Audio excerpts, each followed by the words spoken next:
Israel has occupied Lebanon and has attacked Lebanon before the creation of Hezbollah. So it's not just a proxy war, it's very much a war that has legacy on those lands and a history. The population of Lebanon is very much standing in solidarity with Palestine, and there is a shared history there.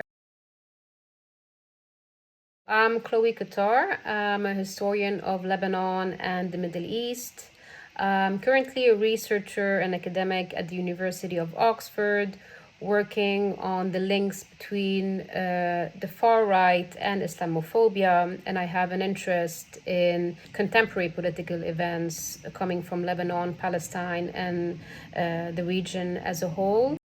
There are Israeli airplanes in Lebanese sky bombing many regions. The targets have been indiscriminate on behalf of Israel. It's not only those traditional places associated with Hezbollah, and they've been mostly, unfortunately, targeting civilian homes. So that's the same discourse and the same propaganda used in Gaza again, this human shield, where we're attacking these regions because this is where the terrorists hide their weapons. Yes, there are weapons, but you are forbidden by international law to target directly civilian population, and you should actively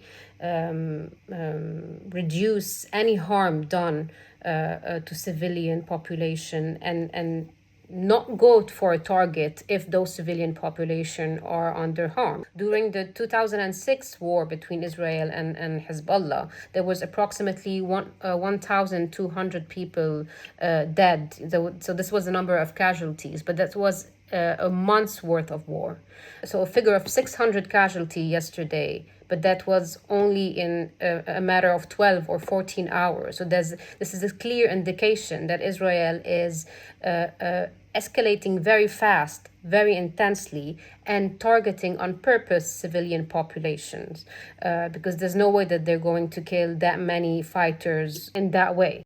Hezbollah is a multifaceted organization. It's not only a militia, right? It's very much ingrained in Lebanese society and in Shia community. So to the Western ear, when we say Hezbollah, they think that we're talking about militiamen bombing or like fighting, It's not that. There are civilians who work in those institutions. They could be charity-based, they could be religious, they could be, I don't know, administrative. These are civilians that belong to a political party in Lebanon and belong to many other wings of that organization. It's way more complex in that sense to say, oh yeah, that they're bombing Hezbollah stronghold, because some of these people probably never took any weapon or never even fought any war, right? They're civilians, and even the people around them could be people living around those Hezbollah stronghold and have nothing to do with Hezbollah anyways. Within Lebanese public opinion, who in normal time would complain about, for instance,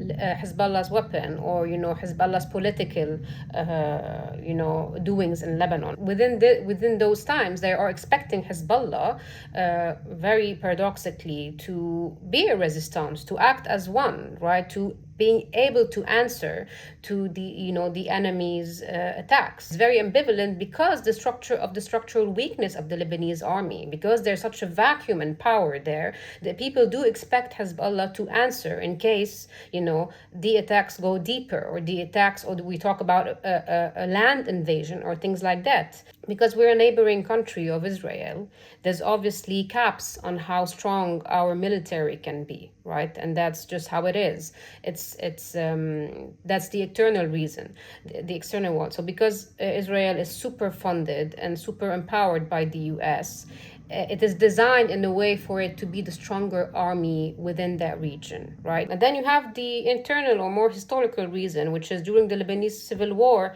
the Lebanese army was divided because of the civil aspect of the war, right? So it was not a very united army throughout history. Now it's not the case anymore. think that August 4th, this catastrophe has set a precedent for intersectarian support. That doesn't mean, however, that there's no tensions. Obviously, there are, but overall, the narrative is that, we are there for each other because there's no state, because it's a civilian-led population, right? So there's definitely solidarity across sects, across groups. I think it's important now to focus again on individual action, especially when community and collective action seems a bit blocked. Individual action is still important. That's one. And two, what I've been realizing lately is that they might win the military war, not because Israel is a genius or anything of the sort. That's because it is unfairly supported, and so there's a clear imbalance of power. So they might win the military war, but they will probably not win the ideological war. So what we can do now, because we feel quite powerless on the ground, is that working towards making Zionism really not as accepted as it used to be. And that's unfortunately a historical chance to do so that has cost a lot of lives and a lot of blood.